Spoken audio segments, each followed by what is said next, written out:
to this session, Housing in Later Life, Improving Choice by Building a Better Offer. Can I first of all thank very much Shakespeare Martineau and the team at there, Lou, as well as Extra Care Trust for your support. I'm really pleased that Louise Drew, who's a partner there, is going to chair this session. So we should have on the next slide the programme, and I'm going to hand over to Louise. So over to you, Louise. Thanks very much. If you just bear with me a second, I'm just going to share my screen. Sally, could you, thank you. Just deal with the technical issues.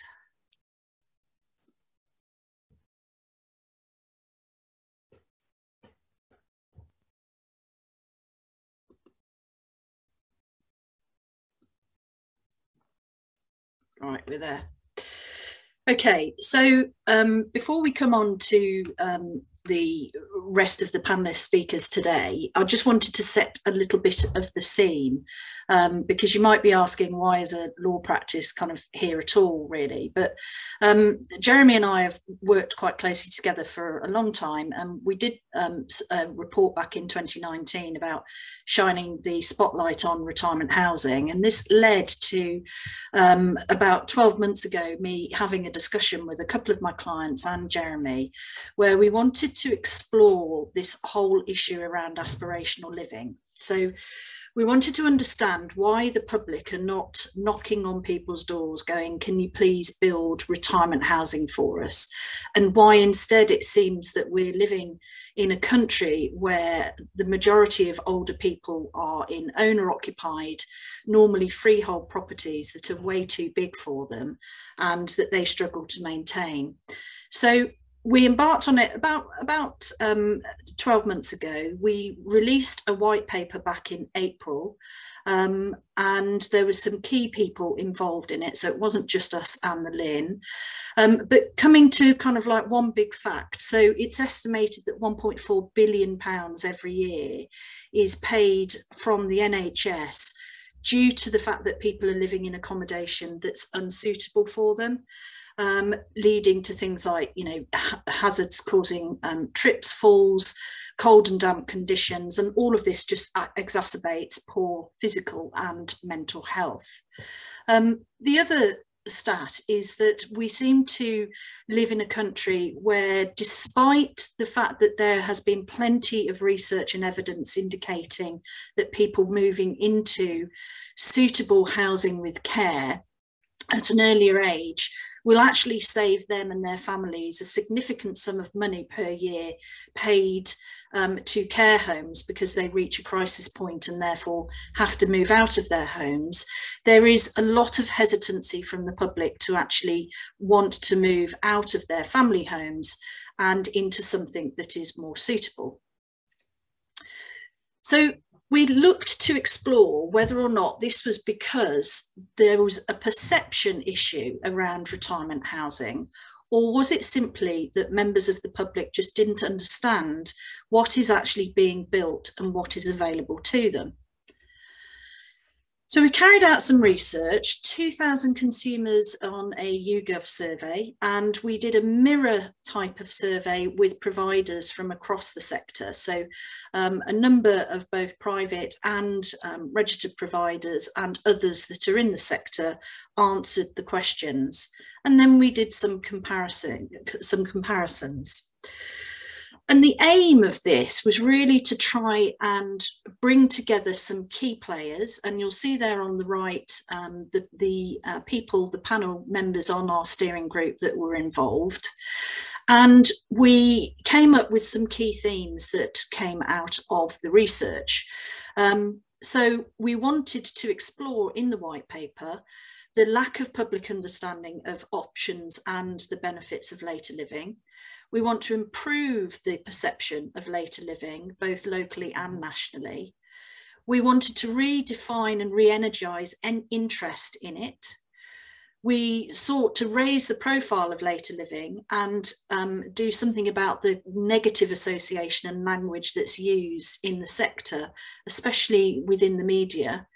We wanted to work towards a consistent use of language to describe the services and the different types of properties that are in the sector, because they are varied and we believe probably do cause some confusion.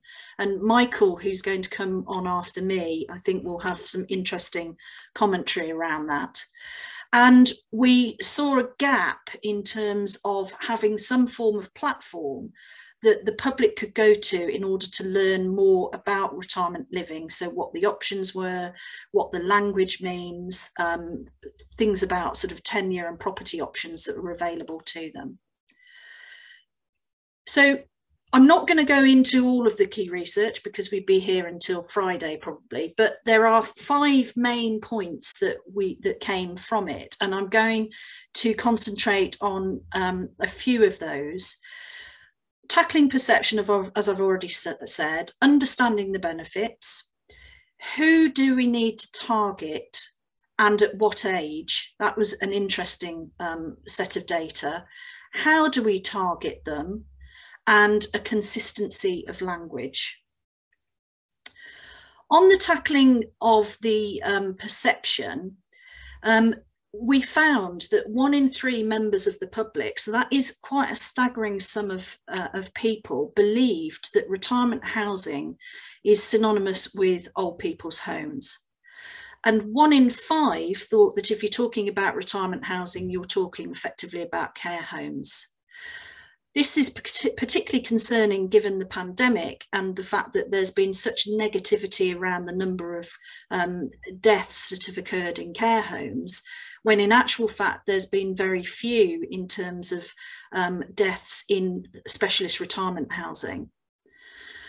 The public also seem to have a perception that the sorts of people that moved into retirement housing would be people who were single and who already had health issues, thereby reinforcing those negative stereotypes about this type of accommodation, and not looking at the fact that often younger couples that don't have any health issues are very suited to apartment living and the lifestyle that retirement living can bring to them. And I am forever hearing my clients saying to me that people have moved into this sort of accommodation and have effectively turned around and said they wish they'd done it years ago.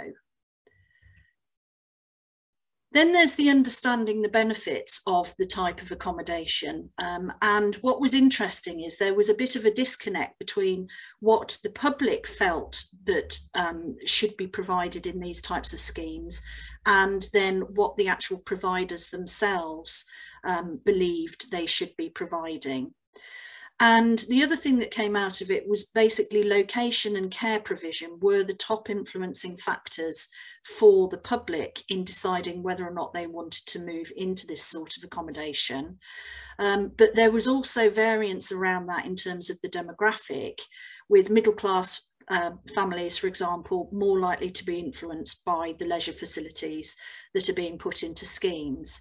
And then the other thing that came out of it was that there is a lot of uncertainty around tenure. So the public didn't really understand what affordable or social rent was. They didn't understand what social housing was. We know in this country that we're very much addicted to home ownership and purchasing a freehold property, and that became quite clear from the research. And then just finally, in terms of the consistency of language, the data was quite interesting over the question that we asked everybody as to what they considered was an older person. So what was the age of being old? And looking at the demographics, it effectively indicated that anybody answering the question always added 20 years to their own age to describe what they considered to be old age. So I think we're all in denial that we're getting older, and none of us want to accept the fact that we are getting older. And I know John later will have something to say about that as well. And then the other thing was just about the different descriptors. Again, Michael, I think, will reinforce this in this next session, because there are so many different names for retirement living, and it is very difficult for the public to understand what all of those different names are, with senior living, independent living, extra care housing, and many of those can be almost identical. But to actually get the public to understand what it is that we're trying to deliver to help improve housing in this sector is very difficult if you don't have a consistency of language. So what next? Well, the things that we're going to be working on over the course of the next 12 months is basically just over this piece of helping the public to better understand what retirement living is, what it can be, and the benefits that come from it. We need to improve the disconnect that appears to exist between what the public wants and what providers believe that the public want. And I'd very much like to see a lot more positivity around the whole sector, and a move away from kind of negative images of things like nursing care and sheltered accommodation towards the good quality, exciting accommodation that is now being built by people in this sector. So that's all from me, just setting a little bit of a scene, and I'm going to come on to Michael Voges from Arco and ask him to effectively just follow on from me. Michael, do you want to do a little bit of an introduction to start with and then go into any slides that you may have? Thanks, Louise. I think that was a great introduction. I think my name is Michael Voges. I'm the director of Arco. We're the trade association for both private and not-for-profit providers of integrated retirement communities, and I will explain in a minute what we mean by that. And I think, Louise, your slides have set the scene very well. So we represent about 40 operating members of what could be widely described as housing with care, but our members do use a large number of different terms for that: extra care housing, retirement villages, and whatnot. And I suppose our what I was going to talk about is a bit following on from how you actually make that attractive offer and make it more aspirational, but also the kind of terms and the policy asks that we're connecting to that. So I think that was an excellent introduction, which saves me some time because Louise has already covered some of that off. Now I'm just going to open the presentation here, which I believe you should be able to see now. Yeah, is that visible? Yeah, that's great. Good. So generally speaking, what I'd just like to be very clear about is that I think there are lots of different forms of retirement living or retirement housing or whatever you want to call it. But I think part of the confusion has been that there are so many different terms. We counted that the government alone or government agencies were using 12 different terms just for this middle slab. And if I explain this in a bit more detail, roughly you can group pretty much all the terms out there into these three terms. Care homes are obviously different, nursing homes and care homes, but the retirement housing sector in the wider sense really condenses down into two different offers. One is the sometimes called housing with support on the left there, so retirement housing, sheltered housing, or retirement flats, whatever you want to call it. And then you have the housing with care bit in the middle, which is extra care housing, housing with care, very sheltered housing, or care village, and all sorts of different terms.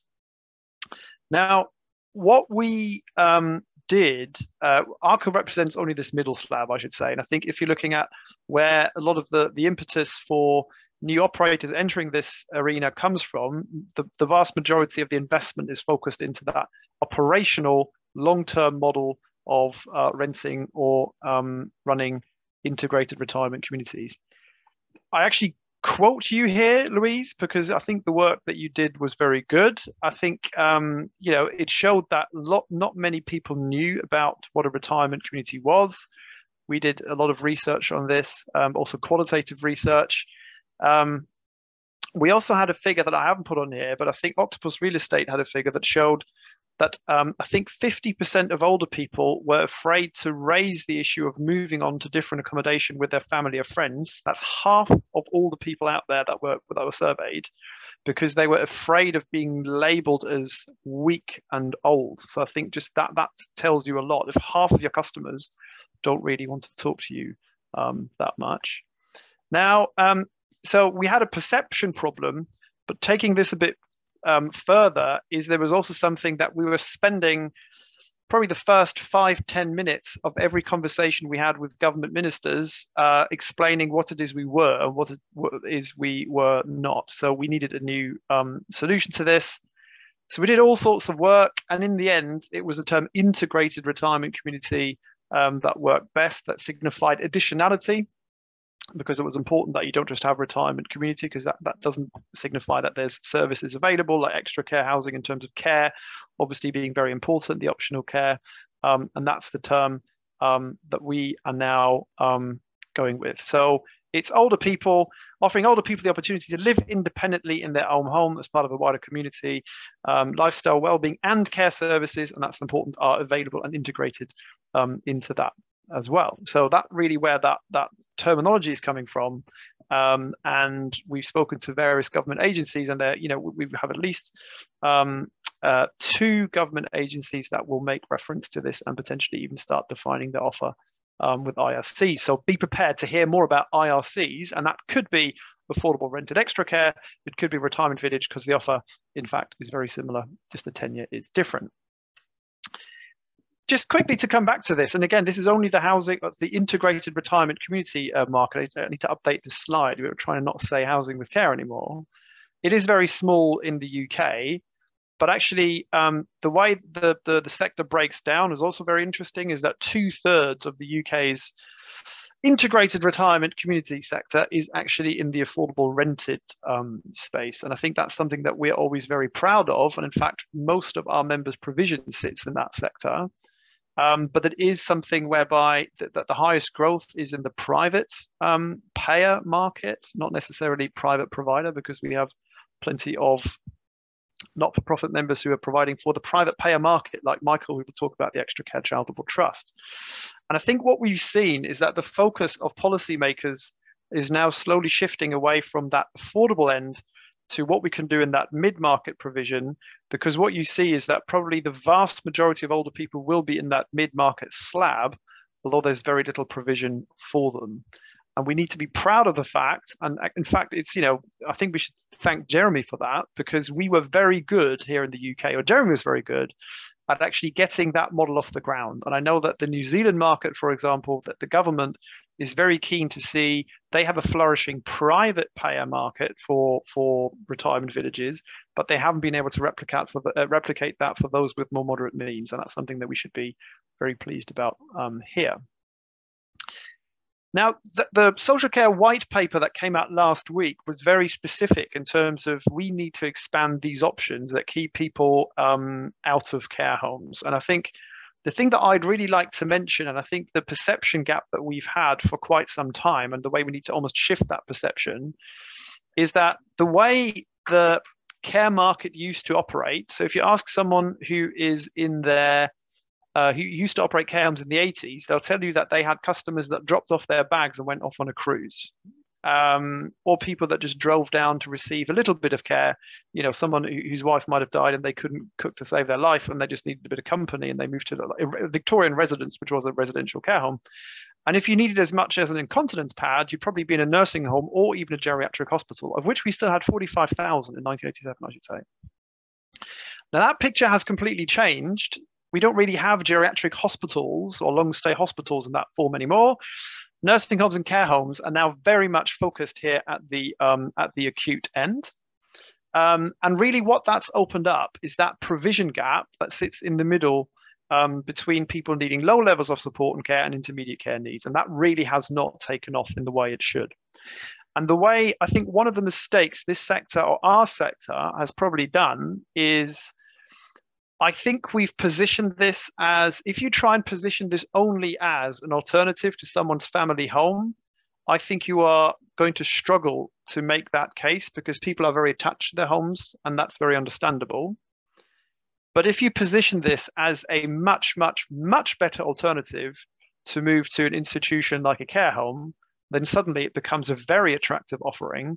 But you need to make sure that you don't over-medicalize it. And that's why the range you see here on the left, it's important that you can offer something for people with no care needs, but also for those who need a fair amount of care needs, because the vast majority of that spectrum can be provided if you have an integrated care offer on site. And by the way, the figures are roughly that about 20 to 30% of private payers will have a care need on move-in, but that rises to about 50% as schemes reach maturity after 7 to 10 years.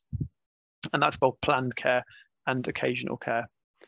But at the same time, you can see we're still woefully behind. We have a lot more sheltered housing units or retirement housing units than we have. So that's really the big expansion opportunity that we see in the UK as our population ages. Now, to give you an idea of how other countries are tackling this, and this is something I keep on coming back to, this is now a figure that's about 2 years old, but you had this is the top 15 home builders in New Zealand, and these 5 are actually retirement village operators.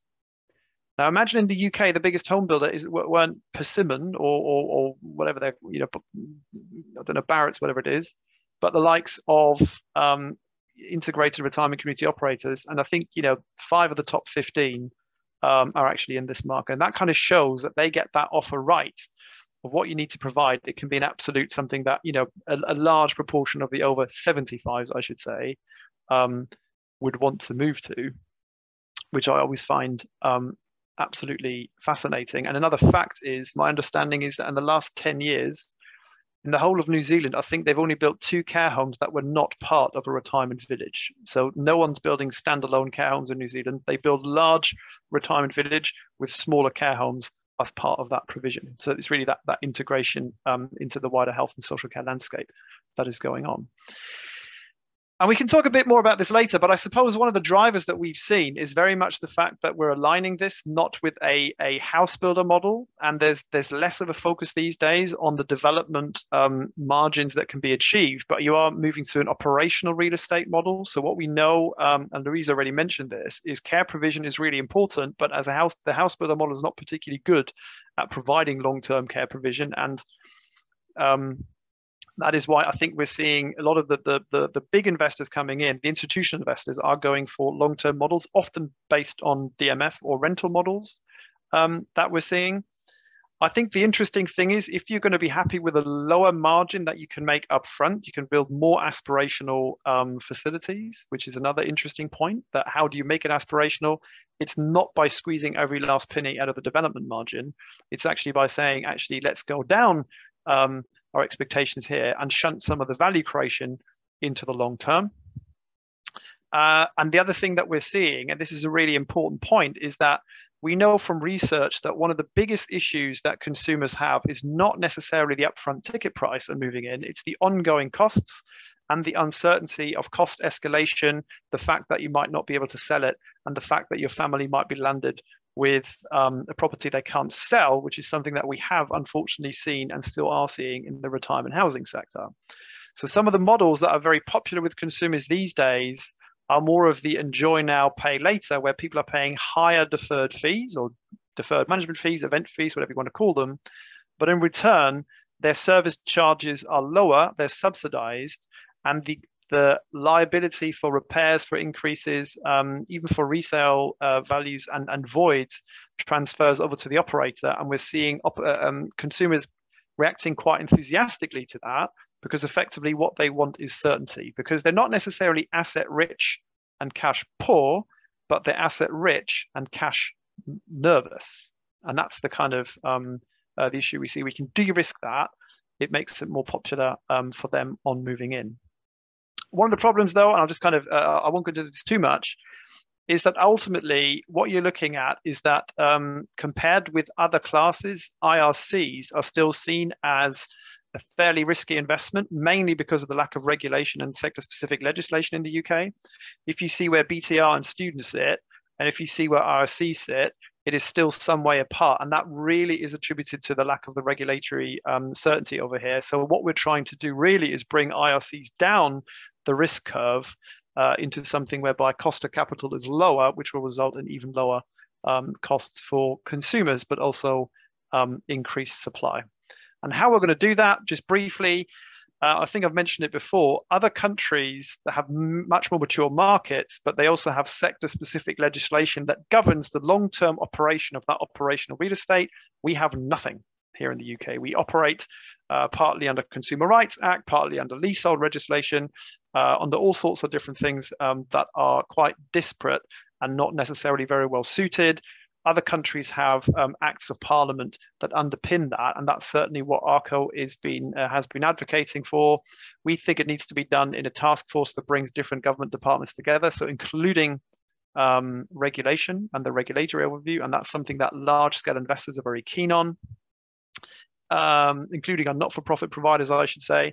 And I think the interesting point here is we're an industry that's arguing for more and better regulation rather than for deregulation, because deregulation is good for the consumer, but it's also good to provide clarity and certainty for an operational framework if you're building something to run it for a framework of 50 years or more.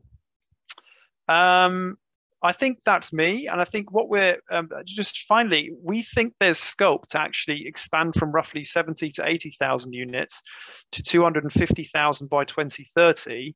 But we are actually in the process of rebasing those figures on a 2035 basis, because the other thing that we know is that Skills for Care says we need an additional 500,000 care workers by 2035, at the same time as large cohorts of baby boomers are retiring. Now, that's going to mean we have no choice but to look at economic output per care worker, which can be achieved by either paying them less, which we can't do because then we'll have even fewer people who will choose this as a career. You could achieve this by reducing contact time with the person being cared for, which you can't do because that would be a quality issue. Or you could effectively eliminate travel time, which accounts for 15 to 20% of every hours of domiciliary care delivered if you're driving from appointment to appointment. So what we're seeing, and this is the really key thing for us, the government may not say it this way, but we see no alternative but to offer aspirational schemes that older people will want to move to, because remaining in the community and waiting for a domiciliary care worker to drive around to you, we think that will not be a viable economic option anymore in 15, 20 years to come. So we need to start building now, and we will be revising these figures upwards. But the main thing is it needs to be something that covers the wider spectrum of affordable mid-market and high-end schemes, and we're confident that the white paper puts us on a good track to deliver that. That's me. Thank you very much. Thank you, Michael. There's a couple of really interesting points in there, and one of the ones I would be interested to pull out is that certainty of costs. So going forward, when we get into the Q&A, because in our white paper, the majority of the public that answered the question said that they had no idea whether or not retirement housing was value for money. So there seems to be a kind of a complete lack of understanding until such time as an individual, I suspect, goes and looks around a scheme and then thinks, oh, this looks a bit expensive, and then puts them off. So excellent. Thank you, Michael. That's brilliant. So I'm now going on to Michael 2, I'm going to call him. Here he is, Michael Spalmer from Extra Care Charitable Trust, close to my heart. So Michael, can we come on to you with your presentation? Yeah, absolutely. I'm just going to do the same thing, just share my slides with you also. Now, there we go. That should be the tricky part then. Okay. Well, thanks very much. I'm Michael Spalmer from the Extra Care Charitable Trust. So I'm the Dementia and Mental Wellbeing Lead for the charity. So many of the things that I'm going to talk to you about today is about the design of our locations, which are very much what I would consider, as Michael was talking about, those integrated retirement communities. I've been with Extra Care for 13 years, and in that time, I've seen the villages change quite a bit in how they're designed and also how people live in them. And earlier this year, our team at head office were putting together a new design brief of what kind of things do our villages need to include in the future, what kind of things are people going to need. And I'll show you just some of those, and then I'll focus a little bit more on the care part of this. But these really fit in with what our mission and vision is, really, homes older people want. So actually really thinking carefully about the design of the apartments that people live in, what the spaces are used for, and the larger communal areas as well. That's always been one of my favourite parts about our communities, is those large spaces that people can kind of come together in, meet new people, and not just the kind of big vast spaces like the village hall, but those kind of smaller spaces that are a bit more domestic in scale, that are a bit more suited to particularly people living with dementia who might sometimes struggle in a larger scale environment. And our environments are pretty big. They can really vary from a 40 apartment scheme to, 260 apartments or more based around a village centre. And a village centre normally has roughly about 18 different facilities in it, really, ranging from a gym, catering facilities, staff offices, well-being areas, all sorts of different things. That's really crucial to the lifestyle part of a retirement community. It's not just a building where people are just in their apartment and, some of our residents still work even, but we want residents to be coming down into those communal areas and really participating in that lifestyle. The building really needs to be geared towards allowing that to happen, creating spaces for people to actually live in. In the last couple of years with the pandemic, actually seeing those spaces not being used as much was actually quite hard, because so much about what the village offers is about people coming together in those spaces and building what feels like a real community. Care when it's needed. About a third of the residents in our locations will have some kind of a care need. Again, I think I've seen that really change over the last 10 years or so. And the number of residents that we would have living with the dementia, or the kind of care needs that a person has, certainly increasing. And also as well, having to be a lot more conscious now about just general mental health and well-being. And the needs that a person might have had living with us 10 years ago are quite different to now. And we're having to think differently about how we support people with a really wide variety of needs, but it can work very well.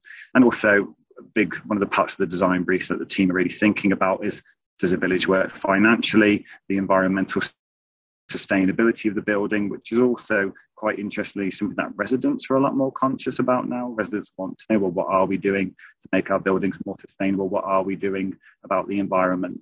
And again, really socially sustainable communities. They really need to be somewhere that someone wants to live.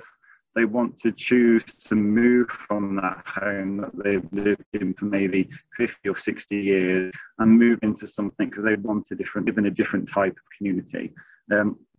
It shouldn't be somewhere that someone goes into or gets put into. It should be a choice. It should be something that someone really, really wants. And I definitely agree with what's been said earlier in the session about, do people know just how they could be living differently in a retirement community and exactly what they do actually have to offer. And it can be a real shame, I think, when actually those kinds of communities are seen in that kind of very negative care home kind of style, those very stereotypical images that come to mind. And really they're not really of anything of the sort.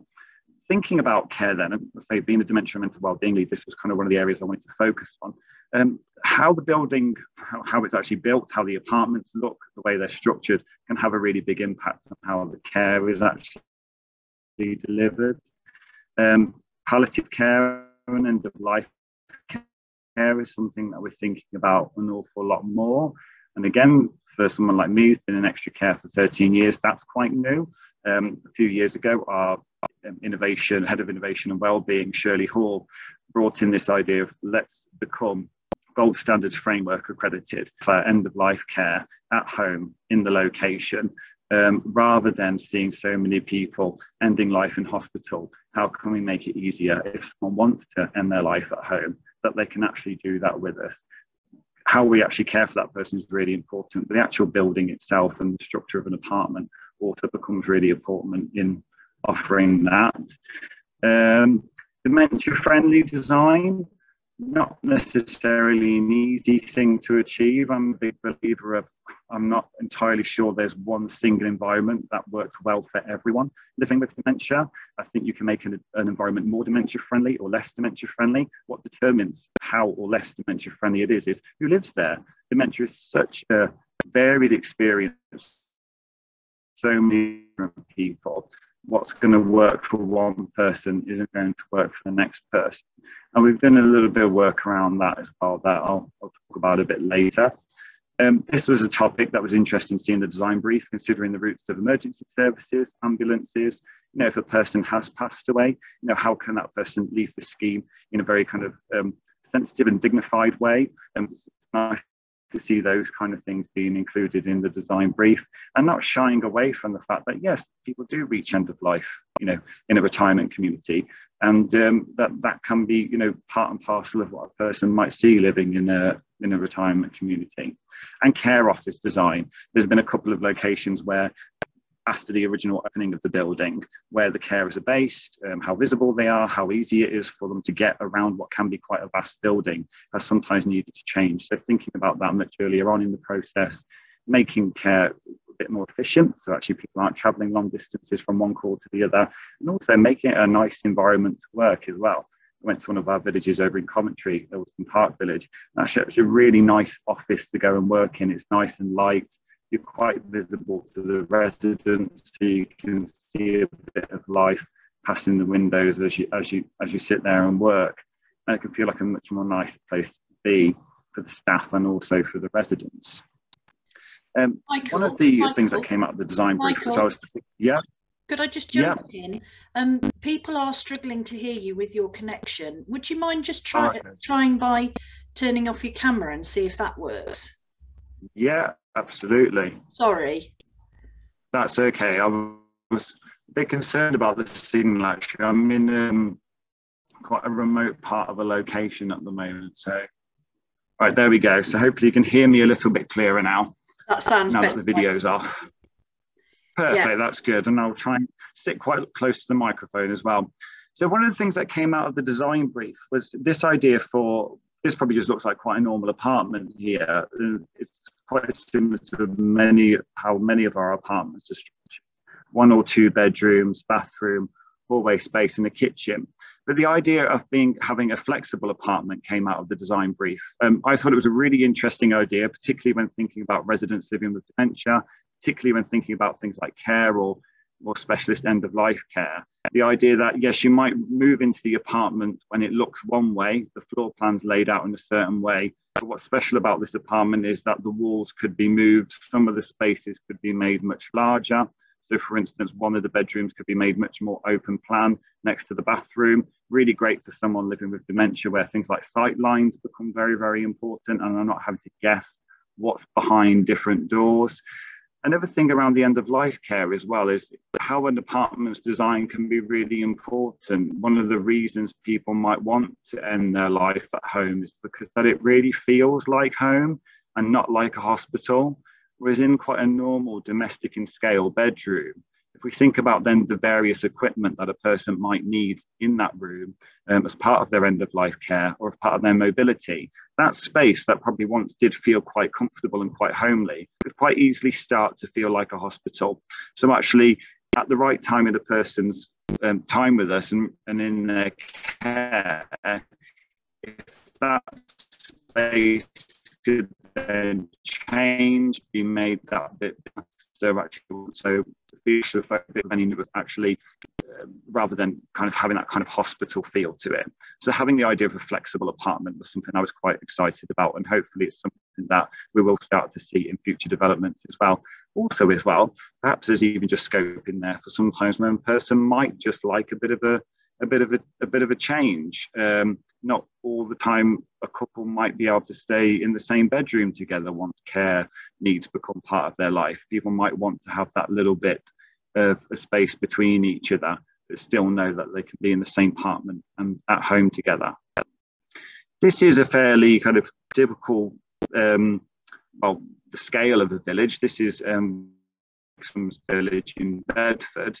I suppose this is really where I wanted to come on to that challenge of trying to make a dementia-friendly environment, but at the same time trying to balance that with actually looking like somewhere where people want to live. People, when we first started to talk about the idea of a dementia-friendly environment in Exeter, one of the issues we had was that people quite commonly associated, well, if it's dementia friendly, or if it's about aiding disability or aiding person to wayfind or navigate, some of those things aren't going to look very good. They're not very aesthetically pleasing, but actually there's lots of very simple things that we can do that work really well for people living with dementia, that also work really well for the rest of us. And we worked with Worcester University to develop a set of inclusive design standards. Rather than just singling out dementia, there's lots of different things that we can experience either from birth or as we age that might affect our ability to interpret and understand an environment. So we didn't just want to make it about dementia. We all want light spaces. We all want spaces that are easy to navigate, easy to understand. The kind of open planness of many of the villages can lend itself really well to both looking stylish, looking pleasing, but at the same time, just make life quite easy for people. If it's open plan, we don't need to rely on complicated signage that people may or may not be able to read or understand. If I can see the gym and I can see the cafe bar, I can see what the area is for, the type of furniture that's used in there gives me clues as to what this space is for. The village becomes a lot more easier to navigate. And so a lot of those kinds of principles are included in our inclusive design standards.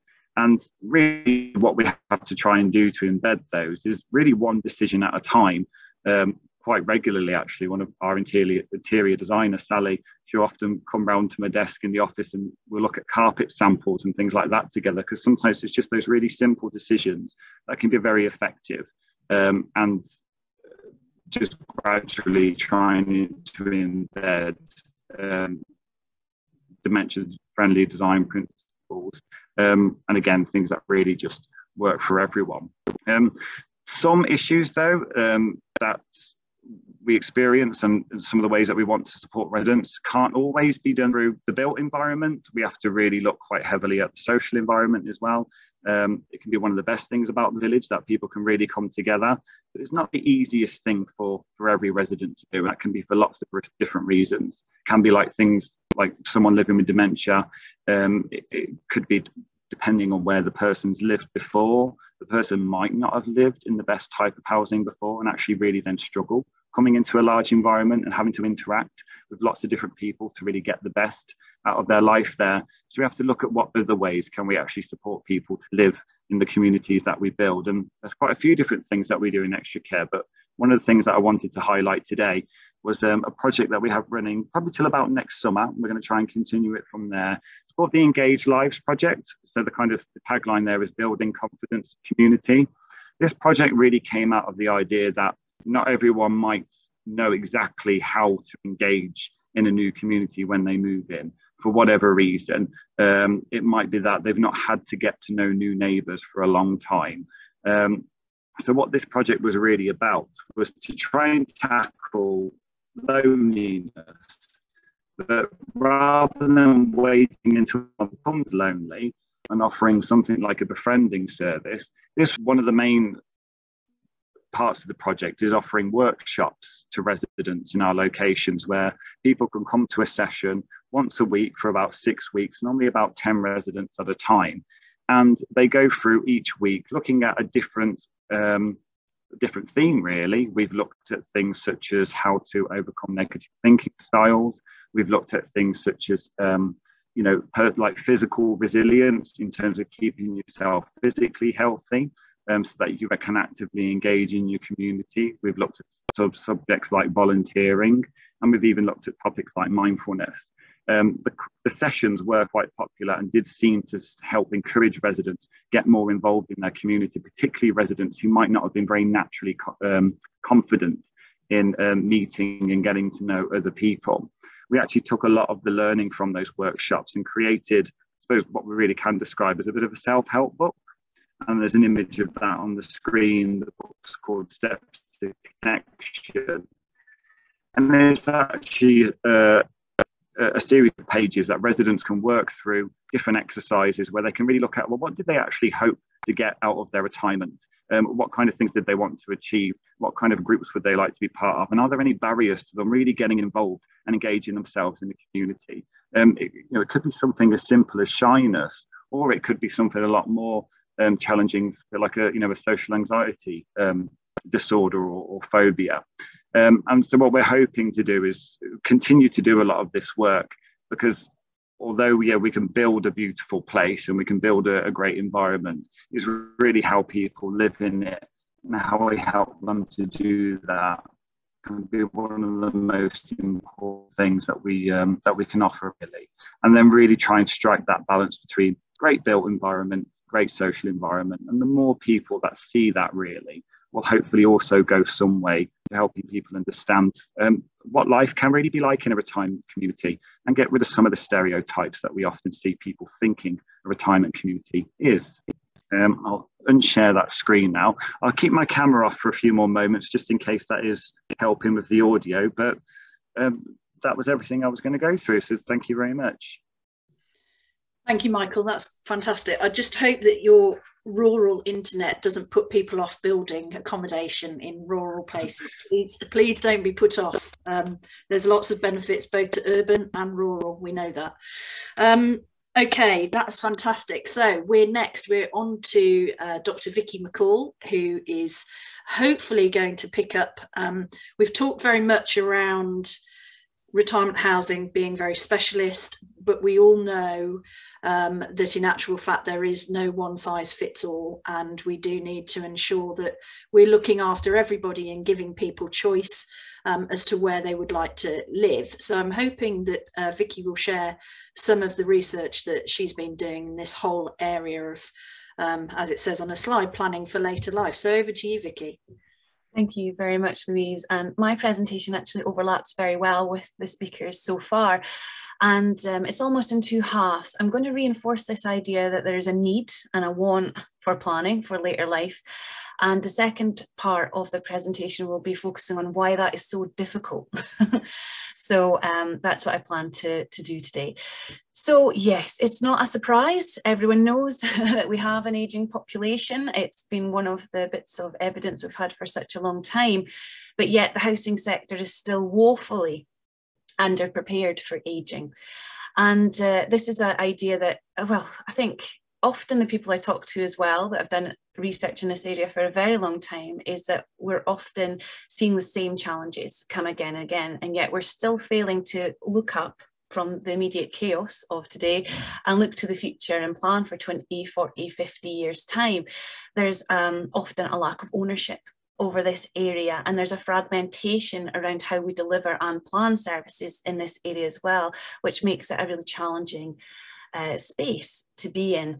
But we do know we must act now to actually start to integrate housing and make it accessible and future-proof our housing for this ageing population, or we're going to see a real impact on people's well-being, quality of life as we grow older. And we've been on a bit of a journey in regards to gathering evidence in this area. Firstly, we did a project called A Good Life in Later Years, which was a co-produced peer review community project in Scotland, where we had community peer researchers who were older themselves doing research in their communities to explore what does make a good life in later years. And this question, this element of co-production, I'm going to come back to as well. And this led to another project with Age Scotland looking at housing through the lens of ageing. And that was a wide national consultation here in Scotland, which highlighted key elements of delivery with planning for ageing, such as adaptations and fuel poverty. And this led then to a big programme, a UK-wide programme looking at housing and ageing. And indeed, Jeremy was a part of that project as well. And that was all about bringing people together across silos, all the different groups that come together to plan. It's not just housing providers here that are involved, it's also health, it's also social care, and indeed communities themselves. And that then led us to another project called Inclusive Living, which is a concept that was co-produced with the Scottish Federation of Housing Associations and other housing organisations in Scotland, kind of badged as maybe a bit of a solution or a way forward, an aspiration to bring the housing sector with us and try and refocus on this challenging area of planning for ageing. So At the heart of this journey, though, was this idea of co-production, which is more about equalising the relationships in the planning process, because often the issue with planning for ageing is the lack of ownership in this area, and the really easy ability for people to say that's someone else's problem, really. Oh, that's just housing for older people, or that's just housing for dementia. And this then encourages people not to take that on as an issue that's also affecting them, and in that we're all stakeholders in ageing, actually, and we all want to build a community where we can age well in place for the future. So it's no, it's not just a problem for a certain group. We're all growing older. Indeed, since we started this seminar, we've all aged slightly, even more. It is indeed my birthday today. I'm very aware of the fact that we're all growing older year on year. It's the one thing we probably all have in common. So why aren't we prioritising it? Why isn't it something that is often integrated better in housing provision? Now, when we went back to what does make a good life in later years, these were all of the elements that were brought up from the communities across Scotland. And all of these are a big part of the picture of ageing well and having a good quality of life and well-being in later years, from health to travel to money. But luckily for me, housing was actually the key theme that came out of that research as something that is so important, that feeling of home, that connection to community. And however, it is an integrated element. It doesn't stand alone. These things are, well, I always say all roads lead to housing. Everything is a housing issue. And when you take a co-production approach and put people at the centre of that, I think that's more important than ever. Actually, that's very true. We have to take it as a more holistic picture and not just break it up into different parts and different silos in regards to planning processes. And this was reinforced in the research that we did with Age Scotland.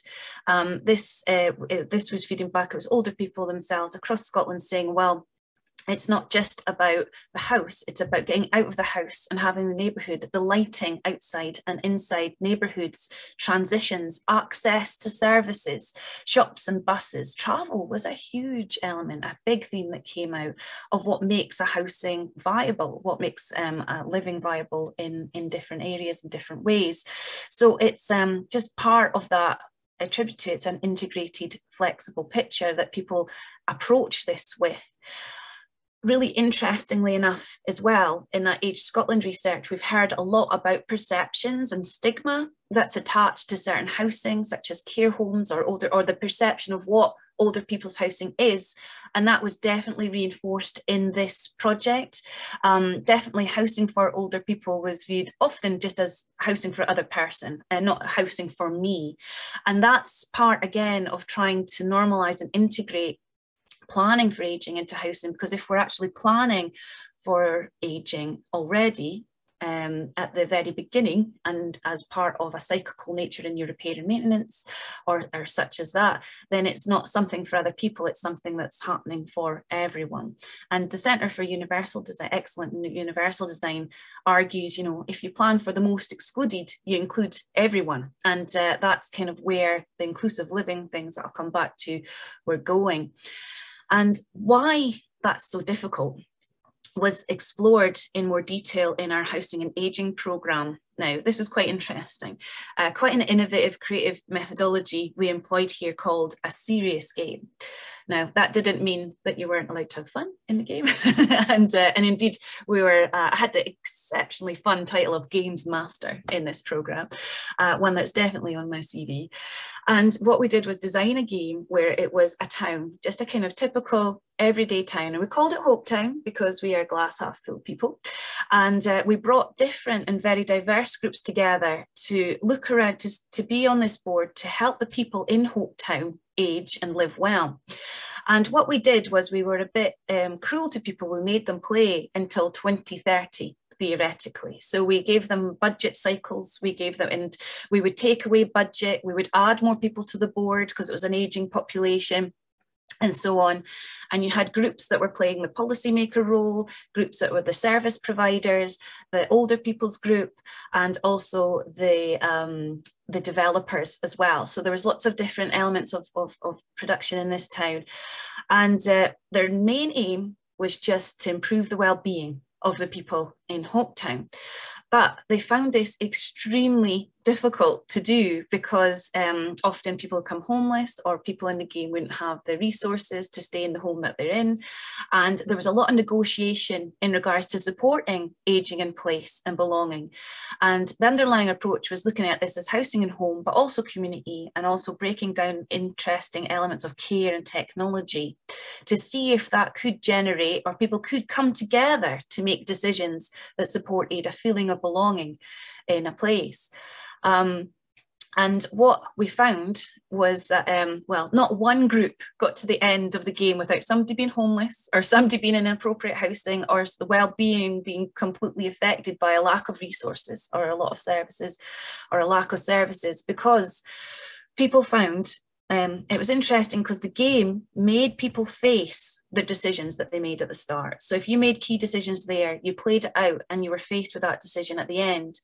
And then everybody, the big finding of that was that actually looking forward, even just 4 rounds in advance, was so difficult because you were just dealing with that immediate chaos.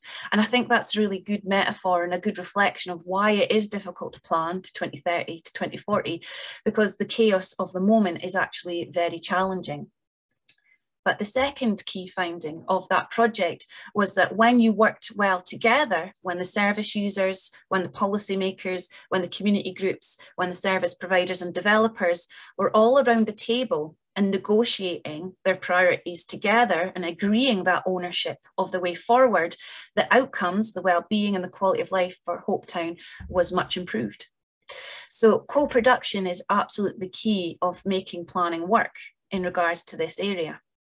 And talks, decisions and change must start and include older people. We must start thinking of housing as a much wider holistic concept that links place and belonging. And the housing sector has the most potential for the preventative agenda as well, but none of the budget.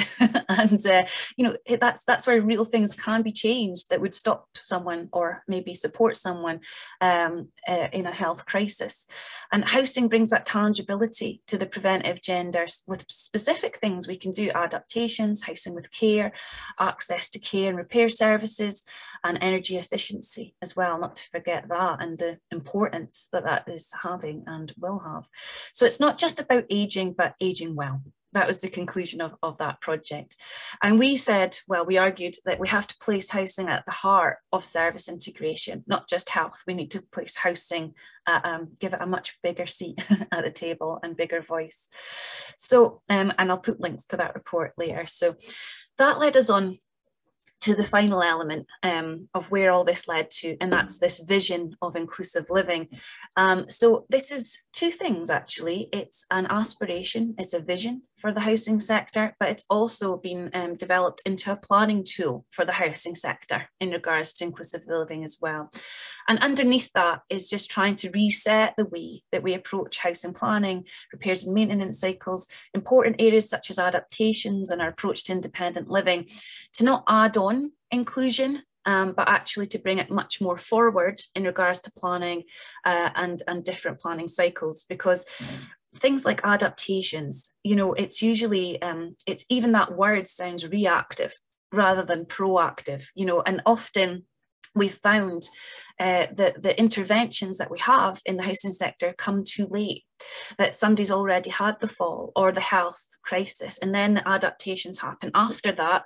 And then if there's a delay in that adaptations process, sometimes those adaptations aren't even fit for purpose at the point that they are. And that has a real detrimental effect on health and completely undermines the potential that the housing sector has in the prevention element.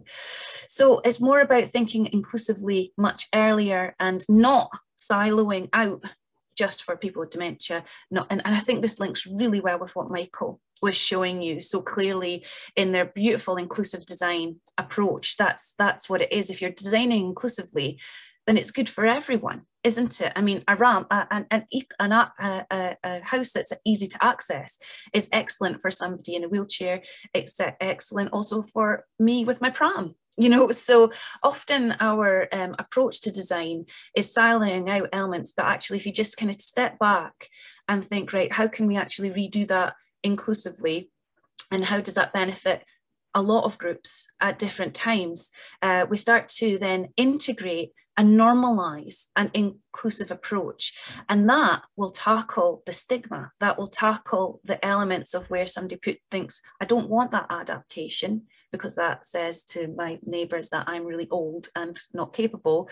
Actually, if an inclusive design doesn't have to look institutionalized, it doesn't have to look ugly, it doesn't have to be stigmatized, it can actually be beautiful. And if it's normalized and integrated into just our approach more generally, that just makes sense and it fits everyone. So we developed a systematic evidence base and toolkit exploring that literature, and kind of trying to say, right, can use this with your board, use this with your tenant groups, use this with your management committees. And there was lots of groups involved in that aspiration and building that that vision.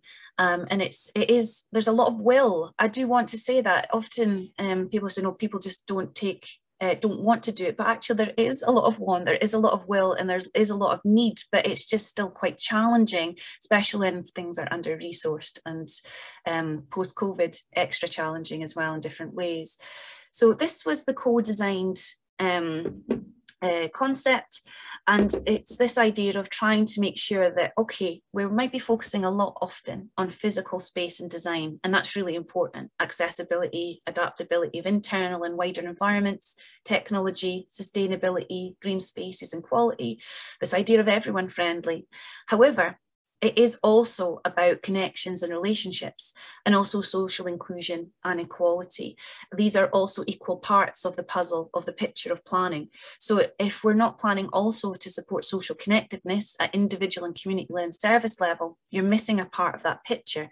Your home may be really nicely designed and beautiful, but if you can't connect with other services or other people and build those relationships and partnerships, then obviously that is part of that puzzle that's missing, and supporting that independent living is challenging. But also at the same time, it's not individualistic. This is not micro level elements that we're talking about. There's structural barriers, there's representation of all groups, co-production, safety and well-being. We do need also wider structural approaches to this challenge. So that's the inclusive living concept, and it's just really often about starting that journey to inclusive living. That concept of inclusive living, it highlights the importance of removing physical barriers and developing intergenerational communities, and through good design and planning we can actually tackle wider structural barriers, and maybe that stigma we were all talking about and those perceptions can be tackled about that individualize or disadvantage or make life more difficult generally for people living in their homes and communities. We want to break down those silos and assumptions and open up the options for accessibility for all groups. So thank you very much everyone for listening to me, and I hope that's an inspirational kind of approach that makes sense, and I look forward to the questions and answers. Thank you. Many thanks, Vicky. You did well there, you kept on time. Did you see my hand go up? I did, it was perfect. Okay, so next we're going to come on to John. John, do you want to just do a quick introduction, and then I think you're going to talk to us about how you're seeking to change the world in your design and your developments.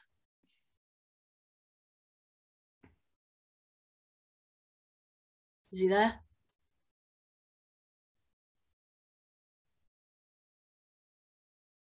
He's muted. John, you're muted. Ah, brilliant. Well, I just finished. Anyway, I'll do it again. So I will try and stick to time. So my journey on housing for an ageing population started back in 2012 when I helped establish Pegasus Life, which is now part of Life Story Group, which actually contributed to the white paper. I wasn't there at the time. The hypothesis back then, let's just make sure this is moving forwards. So the screen seems to have frozen. So let me just see if I can get this moving. No, try again. Apologies. You might have to stop screen sharing and then re-share your screen. Yeah, I'll tell you what it was. I was starting on the last, everybody's now seen my last slide. Believe it. How disappointing. It's okay because it's the same as the first, so you're all right. Exactly. That's why I was confused. So the hypothesis. Slide share as well. Sorry? You've got all your slides up at the moment, so you may just want to focus on the one you're on. Oh, yeah. If you put it on presentation view. I am on presentation view, so that's okay. Let me just this is not going very well, is it? Let's you go from current slide, sort of halfway along the top bar. Is that working? No, I think we can just see your other slides on the left-hand side of the screen. There we go. Is that now working? Yeah, yeah, that's great. Thank you. Okay. The hypothesis back then was that the majority of the time, the for sale market was for those over 65, was a needs-based offer, and the quality and choice of offer was poor compared to other parts of the housing market, which in fairness is not actually that great itself. And actually, we were talking yesterday, Michael Vogue told an anecdote from John McCarthy, from McCarthy and Stone's book, that he only really got into retirement housing because he could basically provide less car parking, make more money, and actually found subsequently he could sell at a premium, which is actually pretty shocking when we think about it, but also unsurprising that if the market is completely left to its own devices, it will sort of race to the bottom in terms of quality in order to make as much money as possible. And we can see that in the general needs housing market. So I think there is a sort of a systemic problem we have with housing generally, which is one of the things that I'll come on to show how eagerly we're trying to address.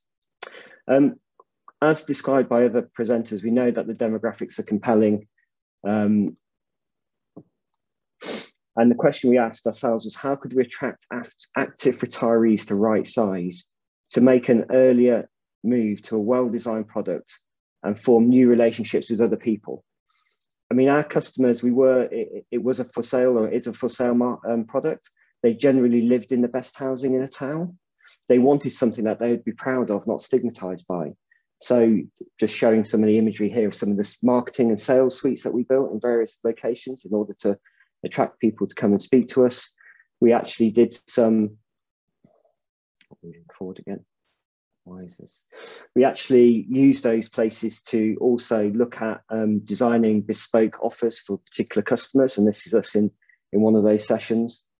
And we also held things like exhibitions, which actually confronted some of the issues head on.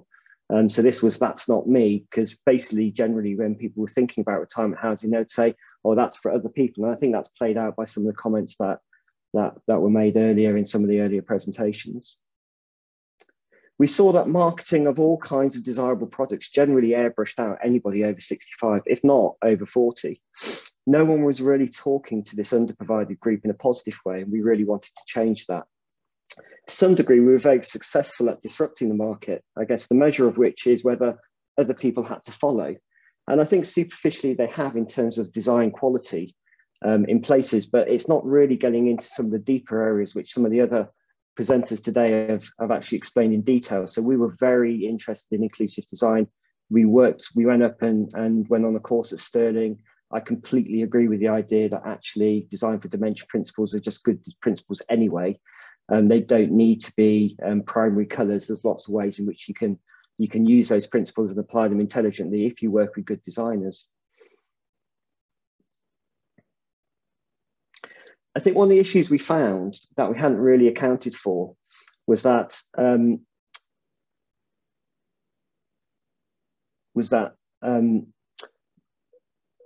people became more conservative as they age.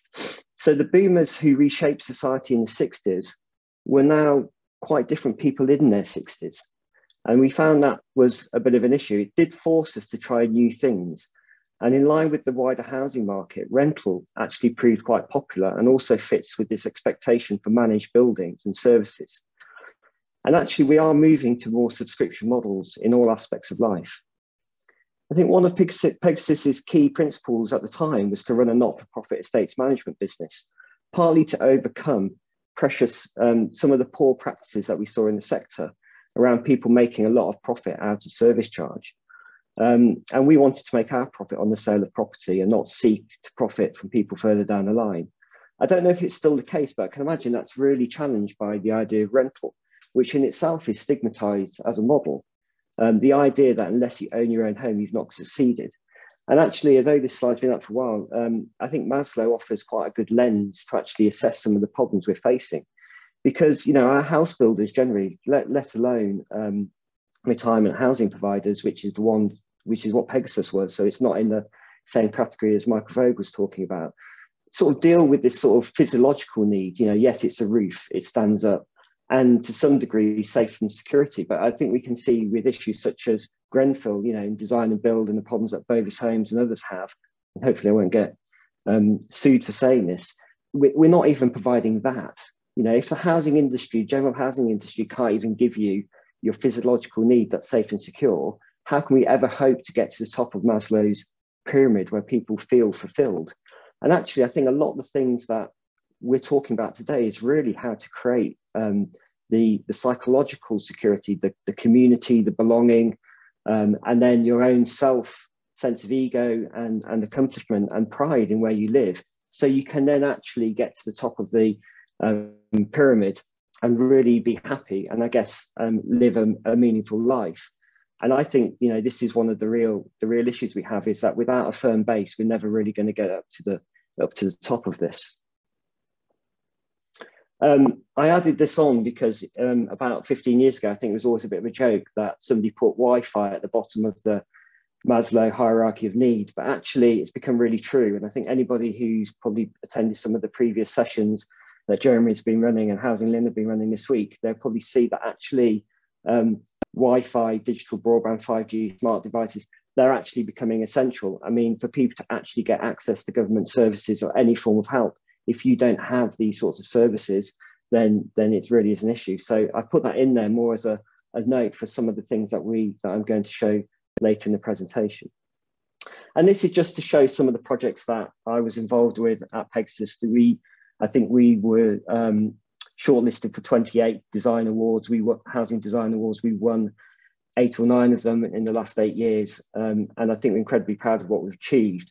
But, you know, and I think one of the key things around the way in which we approach design was actually to create schemes which were very specific to their location. So they're all bespoke. They were never cookie cutter. They were never just dropped down from space. They actually related to the history, location of the site. I mean, this scheme in Bristol was sort of fascinating because the garden actually been sold off separately to somebody who thought that one day they might get to build on it. And we actually actively fought quite hard to buy it back, knowing we could never put development there. But actually the scheme only really worked if it had a setting and a space that people could come together and enjoy. And that space was designed to be opened up to the community at particular times of the year, because the surrounding communities had used it traditionally, even by means of just sort of breaking into it, but it was still seen as a kind of community space. And I think that's really important. And then schemes in Brockenhurst in the New Forest, and you can start to see how we were starting to basically build schemes that actually would appeal to the people who lived around them. And I think the typical distance that people were moving was no more than 3 miles, which I think is a really important component to getting people to maintain their sort of social connections and what have you. So all those things are not severed. And this is Falmouth down in Cornwall. And also then starting to look, I mean, I think we've seen some plans today of apartments, and I'm not going to show those, but I think some of the things that are really interesting around the way in which we can make places more attractive is actually making every space meaningful. So corridors can become winter gardens, it can become places for people to spend time. These are social places of social interaction where people can come together and look after one another. I mean, people have been talking about care today, and let's face it, a lot of those care visits are social visits. I mean, yes, they're important for other purposes, but for lots of the time, people look forward to them. People don't go out because they're waiting for somebody to come and see them. And I think this is a real issue. And I think we probably all experienced that in lockdown. It's like, you know, we probably order things on Amazon just for the interest of somebody coming to our house. And now what we find is, although we've been able to go out, sometimes I don't go out because I'm waiting for something to be delivered. You know, and actually you can imagine what it's like when you become sort of housebound.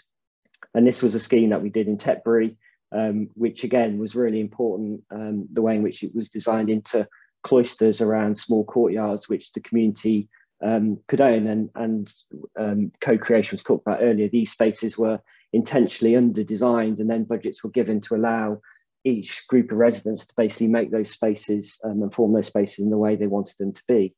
But at the heart of the scheme in Tetbury was this wonderful sort of natural swimming pond that even if nobody's in it, it's still a great place for biodiversity. But you could imagine the grandkids would really want to come and visit and spend time, and other family members would want to come and spend time here. It's not just somewhere that is, you know, stigmatized by feeling too overly institutional.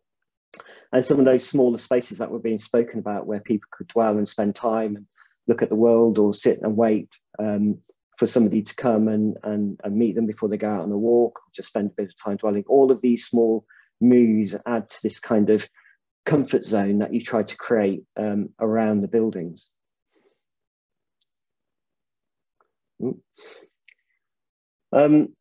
So at Pegasus, my role was primarily design. I can say that we built new typologies and standards at multiple price points across the UK, but the business didn't need to continue disrupting and reinventing. It needed to normalise so its investors could exit. And at that point, I decided I needed a new challenge. So at that point, I joined Igloo in 2018. And with Igloo, there was an opportunity to engage seriously with environmental performance and building socially sustainable places, as they'd been doing this for 15 years. And in the last 3.5 years that I've been with them, we've seen the world really catch up in understanding that the earth on which we live is under threat, and the need for communities heightened is even more by the experience that we've had through COVID-19. So at Igloo, we build housing for all, integrating the requirements of, let's call it, different life stages into every home, but also providing some homes which are specifically targeted for those with greater needs. Unfortunately, I think age is often used as a proxy for need, forgetting the fact that we all have needs. And I think, again, it's been spoken about today that we're all aging. And those needs differ from person to person. So a few examples of projects of things we're doing. So this is a project that was run, I wasn't actually involved with, it was run by Igloo Community Builders at Martlake Court, which was effectively a community-led regeneration of a site. So all the people you can see were people who actually lived in existing accommodation on the estate, and they voted that they would demolish the garages that were on the site and come together and co-design this scheme together. So all different age groups, some people over 65, some people, you know, in families, some singles, some couples, you know, a whole mixed bag of people co-designing their building together. And I think this is one of the ways in which we can start to see some of the ideas that we heard in the last presentation actually play out in real life. You know, can we actually deploy some of those strategies to bring groups together? And I often describe Pegasus Life as sort of speculative co-housing. I think what we wanted to do was create communities of like-minded people who would support one another, but age isn't necessarily the thing that's going to get people to all get along, you know. So therefore, at Pegasus, for example, we actually focused on taste, because we thought that was a better denominator about whether people were likely to sort of get on with each other.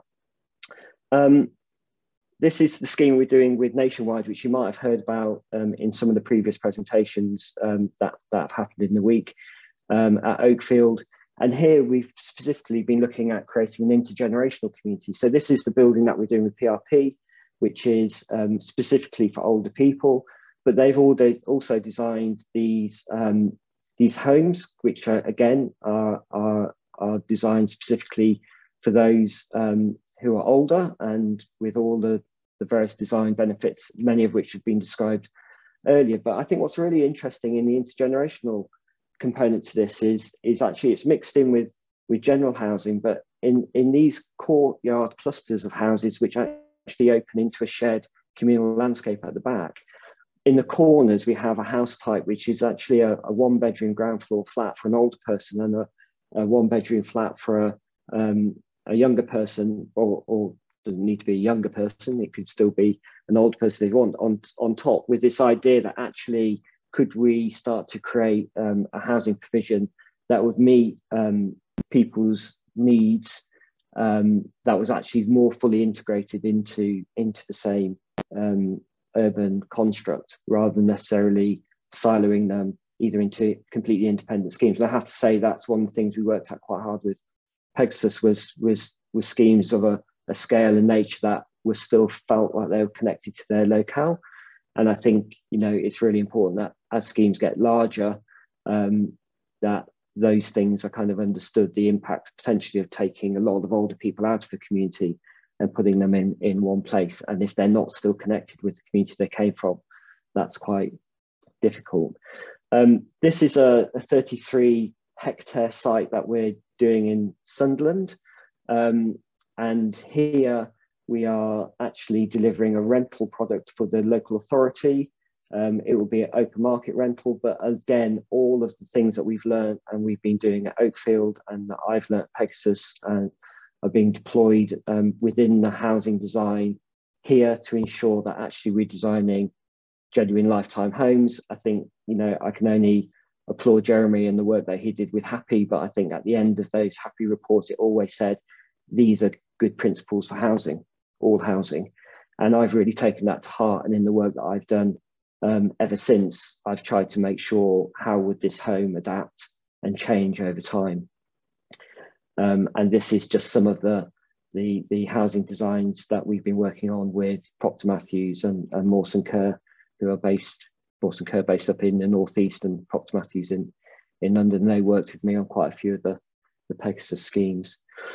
And while we've been working on that last year, and again, something else that, I mean, Jeremy seems to have, you know, infused my life. You know, he was a judge on the Homes of 2030 competition, and it was something that we entered and got through the first round and the second round and were joint winners of. But this really was an idea, a government-backed competition, which was to look at inclusive, age-friendly housing, health and well-being, environmental sustainability, and deliverability and scalability. And it basically had multiple government departments who had all said they wanted different things, and it was almost putting all those things together and saying, right, if we want to do all those things, what could it be like? And we were really keen to explore the role of intergenerational living, multi-generational housing, where people could age in place and maybe their families could stay around them rather than necessarily moving away. And I think, again, it's something in the pandemic we've probably seen more people thinking about. I think creating communities that care by nature, you know, and again, can we do more to look after each other and not necessarily rely upon external people so much, other than for the specialist care that I provide. My partner's a GP. She looks after a nursing home. She's a specialist in dementia care. So, you know, I understand the need for specialists, but similarly, a lot of these things have come about because we've been too busy to look after our own, whereas actually in communities and housing, particularly now we can work more remotely, I think we can see some of that change. And that sort of leads on to some of this ideas about the role of assistive technology, how that works alongside designs, which, as I said, are more flexible and adaptable in the way in which they're designed. And, you know, this is a drawing that one of our colleagues did, which just keeps giving. Every time you zoom in, you just sort of see more and more of the kind of things that we're trying to create and actually not bake in. I think that was wrong. I was about to say bake in, but actually it's kind of facilitate. So spaces, so the management component, I think it's been spoken about before. Design can get you so far, but the way spaces are managed, owned, gifted, run are really important, and giving people a kind of role in that is really important. And again, the design of the houses in such a way as I described before, that you can see in the middle cluster here, that the older couple decide they still want to stay there, but they don't need the whole house, and they can separate out the top and they can rent it, and it creates an income for them. So thinking about, again, the same house over 40, 50 years, you know, how can it adapt to support them? And this was kind of the final project, that the image that we produced to show how that might look and feel. You know, we were really pleased. And one of the things that's really exciting now is that we actually have got backing from central government, from Homes England, to build a demonstrator of the House 2030, actually as a part of our Expo scheme, which is effectively a portion of the housing in Sunderland. So the scheme I showed you in Sunderland, we're going to run as a kind of living lab and we're going to have an expo in 2023. And as a part of that expo, we've taken some of the houses out that we had designed, and we are now designing 16 of the homes of 2030 to be dropped into this scheme. And that's what they're looking like at the moment. It's about to go into planning just after Christmas. So that's really exciting, running at 1,000,000 miles an hour, trying to get that through the system so we can open in 2030. And I think that probably comes onto a part of this, how do we communicate it as well? I think we're really trying to find different platforms. I was lucky enough to go to college with university with George Clark.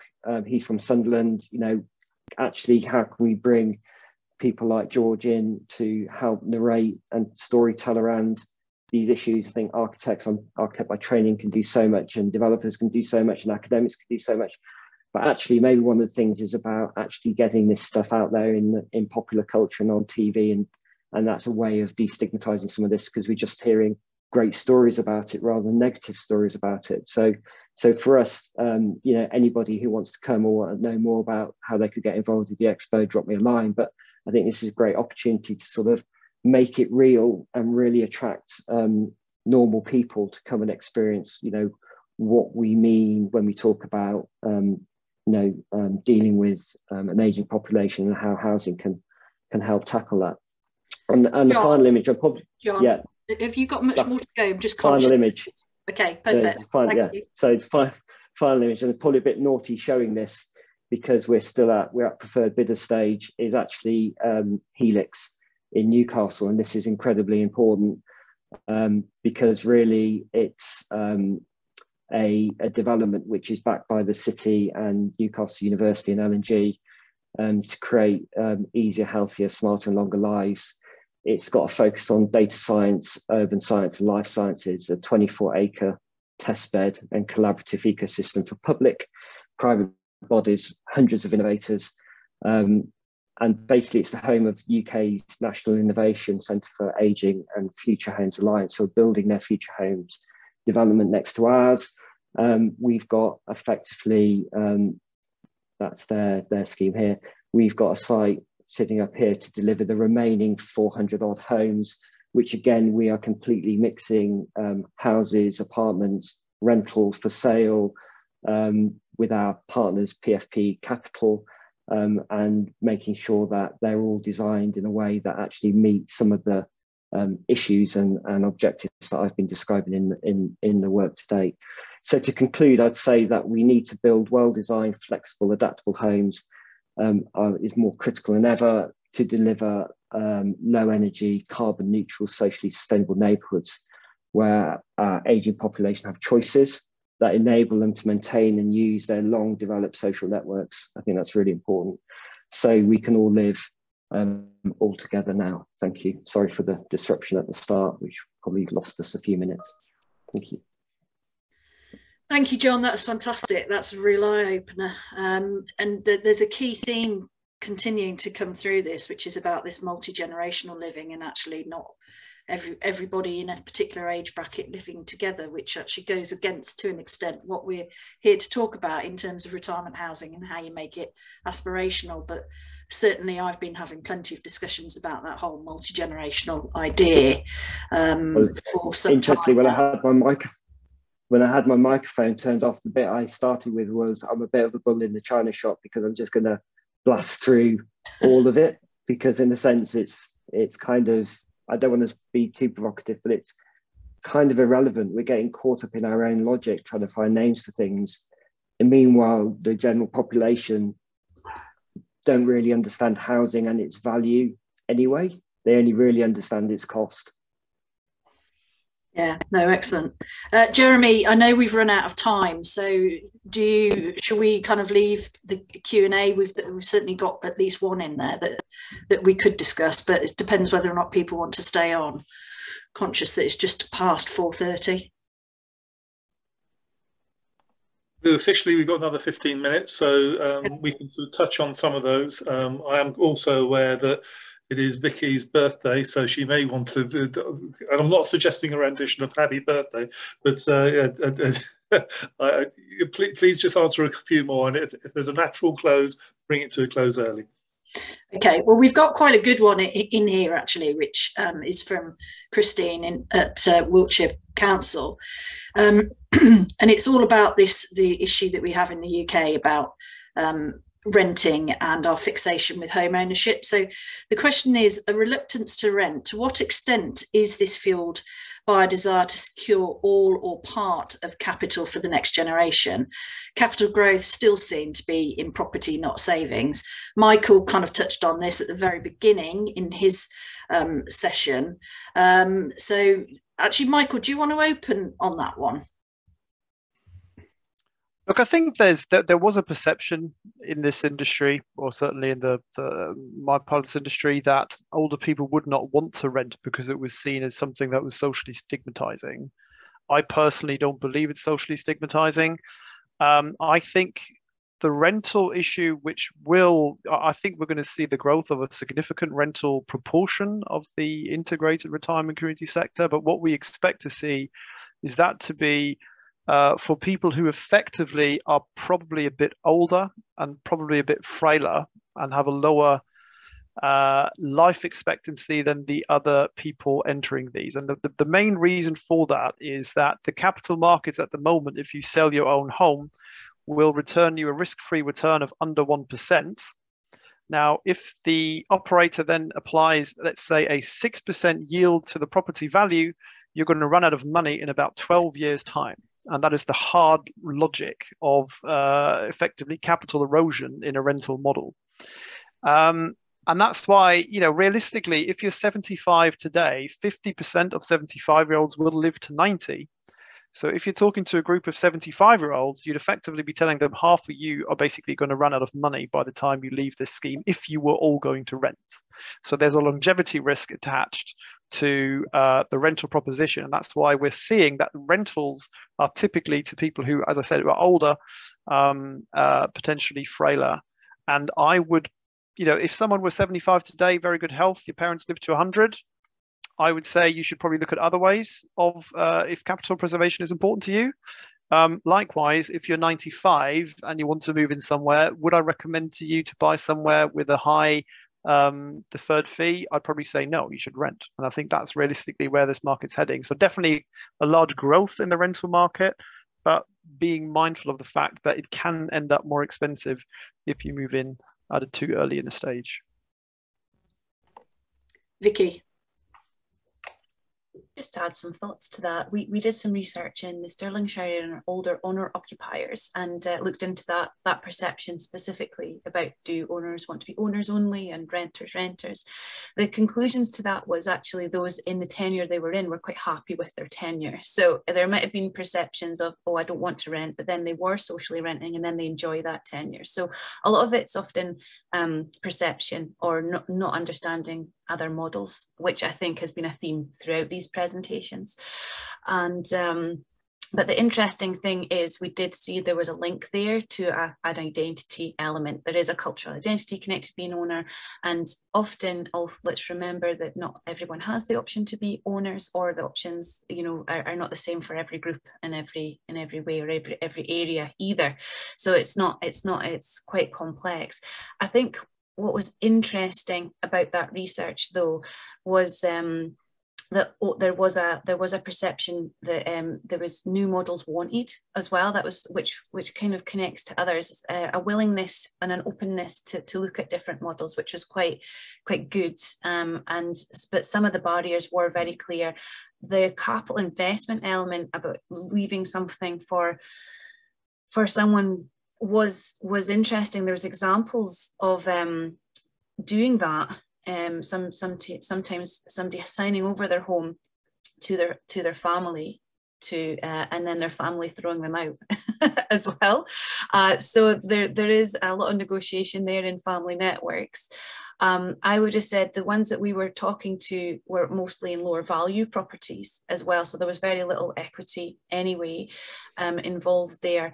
And the wanting to rent was quite attractive because actually their homes were in quite major disrepair in regards to roofs and ceilings. And there was a big link there to the right to buy, and those who had utilised the right to buy but not moved on after that. And I would have said that research was indicating there's a vulnerable group emerging here of owner-occupiers in lower value properties who haven't been able to, and it's older stock as well. And I think that's an emerging challenge. So yeah, it's quite complex actually, isn't it? And the solution isn't the right solution for everyone. So John put his hand up next. John, then we'll go to Jeremy. Yeah, I just got in before Jeremy did. So yeah, I think that I think the people that I've probably had most connection with are people who've had a choice, and so therefore it's quite interesting to see what can nudge them away from ownership into rental. I think rental is fascinating for a whole host of reasons, particularly around circular economy, etc., with the ownership of assets, and therefore how they can be reused and repurposed into the future. As soon as we sell property, we've lost those material banks and they become quite difficult. But what we found towards the end of the time I was at Pegasus, and it'd be interesting to know where the life story found it's continued, is actually with tax planning, etc. And it actually was very attractive for people with assets to adjust the way in which those were held and move towards rental. So, and if you look at the sort of luxury end of the market, for example, you know, people are renting yachts, watches, dresses, all sorts of stuff. We now subscribe to all sorts of services. So I think we're going to see a massive normalization of that. And I think it's about the housing market, as I said, which is really poor at just communicating itself anyway, trying to figure out how it can maybe sell the benefits better. Because there are huge benefits, both for the individual and I think for the planet. Jeremy? I just wanted to pick up on a few points really. On the rental bit, it was very interesting. We had Will Backs, who's the Chief Executive of Retirement Villages Group, speaking on Tuesday morning, and he hinted that there's a real mixed portfolio that he wants to develop around what he saw as the mid-market. The PRS, the private rental, played part of that. But the other thing which I thought was interesting is he's also keen on looking at different shared equity or shared ownership models. And it may be also some lessons that we've got from Extra Care Charitable Trust and some of the work you've done, Lou, on some of those mutual and shared ownership models that may be something that can be explored further. Also, just coming back on a couple of things that John has raised, he mentioned Tetbury and Bristol. In fact, Sally and I had an opportunity to go to the Vincent last week, and we did learn that there is a move to more PRS within some of Life Story schemes. And in fact, the Tetbury scheme in Steepleton, I think you referred to, is very popular from a PRS, both because of its location, but also the services and that sort of plug and play approach that you described. So I think there is a trend there. I think probably about 60% of the occupiers are on a rental model there as opposed to occupation. But finally, you mentioned Sunderland, and I know Jane from UKRI is on the panel is participating. What's also interesting is about what UKRI and the Design for Ageing team there are looking at Sunderland and some of the work they're doing with Gen 2, and be good to sort of link up Igloo with Gen 2 as well. So that may be something for a brokerage conversation with Jane at some point. Michael. Just a slightly different perspective, really. A lot of the conversations I've had with people about that right sizing move has been less around finance, but more just that idea that people really feeling like that owned home is their cast of realities of what aging can bring, and not wanting to rent somewhere, not wanting to move somewhere that doesn't feel like their own home, or where they won't maybe have as much autonomy. So lots of kind of misunderstandings. Yeah, I mean, that's true. I mean, it's possibly just worth mentioning very briefly that the Extra Care Charitable Trust model is actually a fixed share that people purchase. And actually that has, when I first got told about that in 2003, I think the first scheme was that I did with you, I thought this is never going to sell because, you know, everyone expects this capital appreciation to come into play when you're dealing with home ownership. But of course, it's been very popular, Michael, hasn't it? Because at the end of the day, it's very, very clear. You put down a sum of money, you get that amount of money back.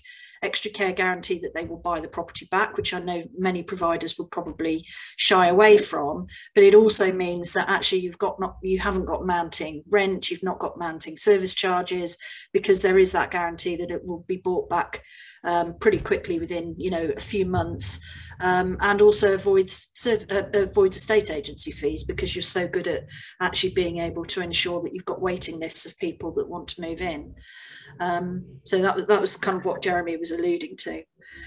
But okay, so we'll move on to another, but slightly connected, but certainly coming back to this multi-generational thing.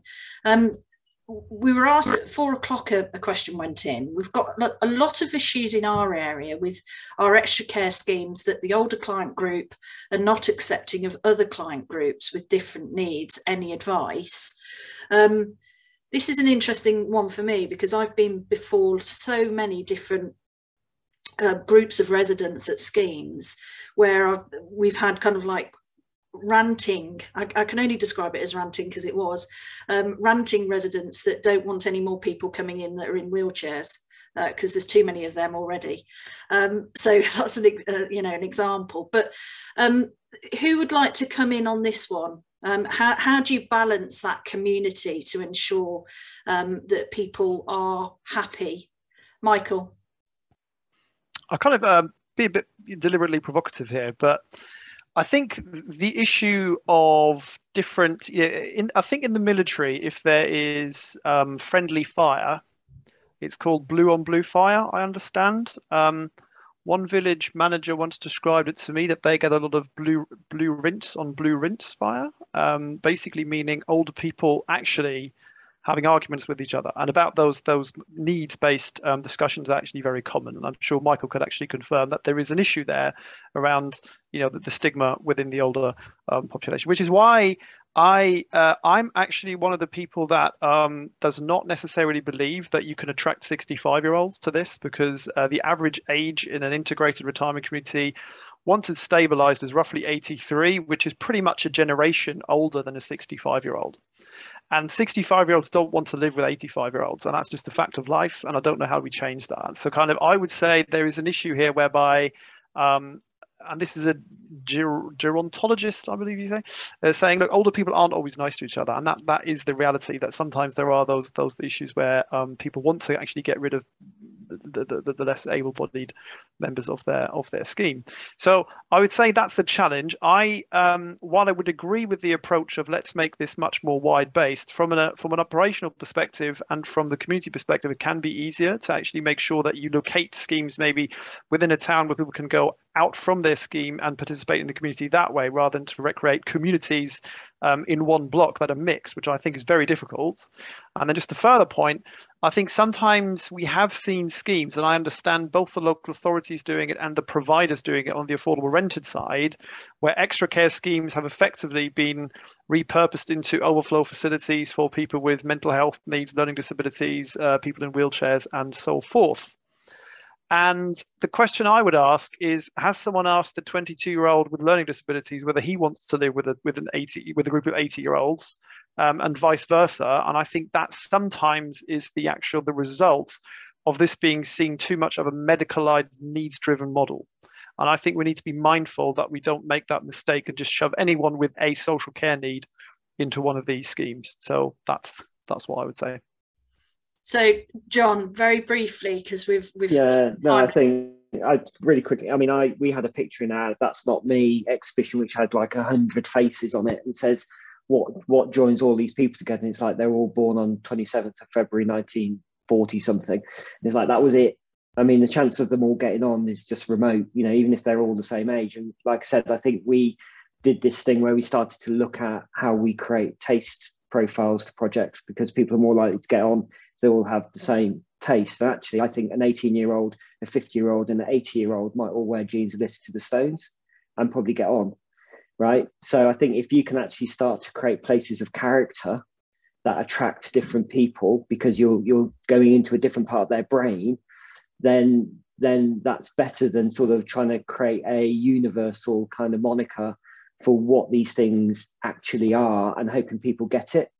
So I think there's a whole level of language that we don't use generally in either in the health sector or the housing sector to communicate to normal people the benefits that we're offering. We're still not there. I'm going to let the birthday girl see us out. So Vicky. Thank you. I wanted to end on a positive note, following on from John, in that let's turn that around as well a little bit. And remember that I've been doing a project with Stonewall Housing Association called the Invite Project. And a lot of what I've seen is the converse of that is essential peer networks. This is their social lives. And there's been like examples of people living with dementia independently only because of the people around them that are supporting them, you know, to integrate and live well. So although there may be challenges, and when they're not, a little bit of politics with a small p in where you're living in communities, but actually the benefits and the positive support is overwhelming on the most part. Thank you. So it just leaves me to say thank you to the two Michaels, John and Vicky, for your contribution today. I hope everybody's really enjoyed that session. I found it really interesting and some really good differing perspectives, so quite informative. So Jeremy, thank you for asking me to chair the session. Back to you. Oh, thank you for chairing it so expertly and for drawing out all these fantastic presentations and comments and questions from the participants. As Sally's posted in the chat box, we have our final sessions tomorrow. We open up actually, and again follows on what Michael Spalmer was talking about, how to think about dementia friendliness, and we have a session chaired by Lord Best. In fact, tomorrow is a day of parliamentarians, because in the afternoon we have Lord Crisp, who was the former chief executive of the NHS, talking about making those links between health and housing. And one of Vicky's colleagues, Professor Judith Phillips, is actually chairing that session for us. So I'm really delighted to have that link as well. But on behalf of the HousingLIN, can I just express our sincere thanks to all of you for presenting this afternoon and making the time available. Thanks very much to Shakespeare Martineau and Extra Care Trust for your sponsorship of this session and your support of the LIN generally. Can I also thank the team behind the scenes, Jerome and Sally in particular, for their support, and look forward to, I hope, as many of you as possible who can join us for our final day tomorrow. Thanks ever so, everybody, and have a good evening. Thank you. Thank you.